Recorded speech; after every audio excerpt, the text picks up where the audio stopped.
présidentielle au Zimbabwe, l'opposant Chamisa rejette la frauduleuse victoire de Mnangagwa. Le chef de l'opposition au Zimbabwe et candidat malheureux à la présidentielle Nelson Chamisa a rejeté vendredi la frauduleuse victoire du chef de l'État sortant Emmerson Mnangagwa à la première élection depuis la chute du président Robert Mugabe en novembre.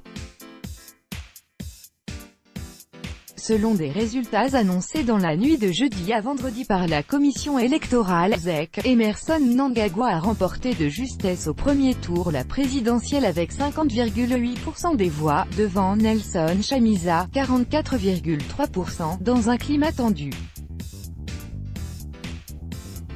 Mercredi, lors de la répression d'une manifestation de l'opposition, au moins 6 personnes avaient été tuées à Harare. L'élection a été frauduleuse, illégale, illégitime.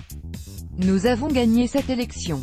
Nous sommes prêts à former un gouvernement, a-t-il lancé vendredi, accusant Emmerson Mnangagwa d'avoir truqué l'élection. Nous allons utiliser tous les moyens pacifiques pour contester l'élection, a-t-il ajouté, demandant notamment l'aide de la communauté internationale.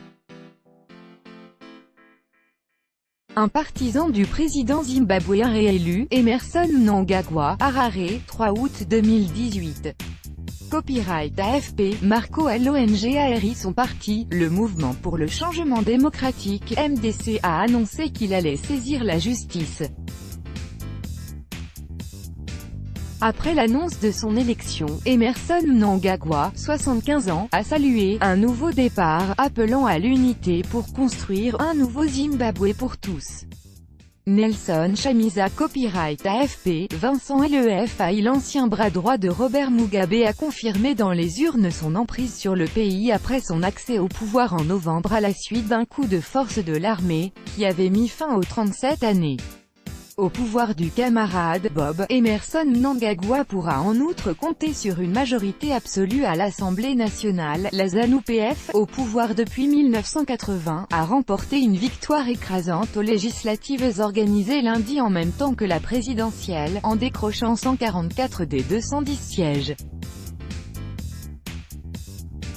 Le puissant voisin sud-africain, où vivent au moins 1 million de Zimbabwéens qui ont fui la crise économique dans leur pays, a entériné la victoire d'Emmerson Mnangagwa, en son nom et celui de la Communauté de développement d'Afrique australe, SADC.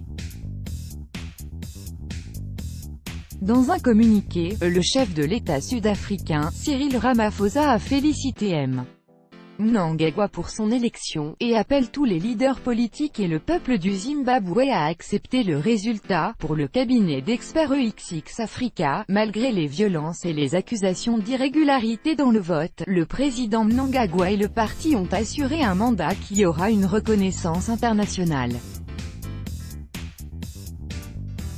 EXX Africa, qui souligne l'important dispositif sécuritaire déployé à Harare, estime que la contestation devrait s'étioler même si l'opposition tentera de rester sur la scène en organisant des manifestations. Nouveau Zimbabwe. Vendredi, les habitants de la capitale se sont rendus à leur travail, la circulation était de nouveau dense et les magasins ouverts, contrastant avec la veille où le centre-ville avait été déserté sous la pression de militaires qui patrouillaient à pied.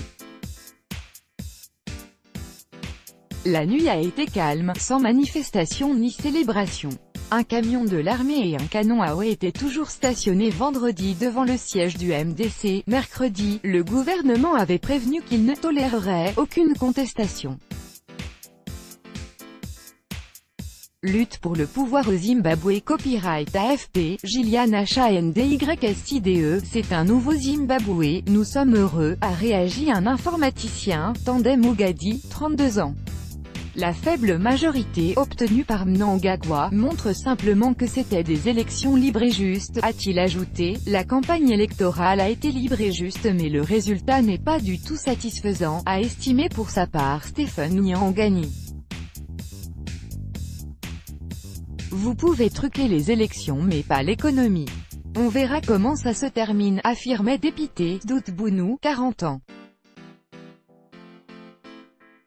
Depuis son indépendance en 1980, le Zimbabwe n'a connu que 2 présidents, tous les 2 issus de la ZANU-PF, Robert Mugabe, qui a dirigé le pays d'une main de fer, et Emmerson Mnangagwa, arrivé au pouvoir après un coup de force de l'armée. Nelson Chamisa avait tablé sur son âge, 40 ans, et la volonté de changement d'une partie des Zimbabwéens, en quête de 109 pour s'imposer à la présidentielle. Le président Mnangagwa, soucieux de se démarquer de son prédécesseur, avait promis des élections libres, pacifiques et transparentes, dans l'espoir d'attirer de nouveau les investisseurs occidentaux dans son pays au bord de la faillite. Les Zimbabwéens s'étaient déplacés lundi dans le calme et en masse pour ces élections historiques qui devaient marquer un tournant dans l'histoire du pays, où les scrutins ont été régulièrement entachés de fraude et de violence. Un opposant déchire des urnes de la présidentielle au Zimbabwe, 1er août 2018, Harare Copyright AFP, Louis Tato met l'intervention mercredi à balles réelles de l'armée contre les manifestants de l'opposition a douché ses espoirs. Human Rights Watch, qui a exigé une enquête rapide et crédible sur ces violences, a accusé les forces de l'ordre de s'être montrées aussi violentes que par le passé. Tout droit de reproduction et de représentation réservé, Copyright 2018, Agence France Presse.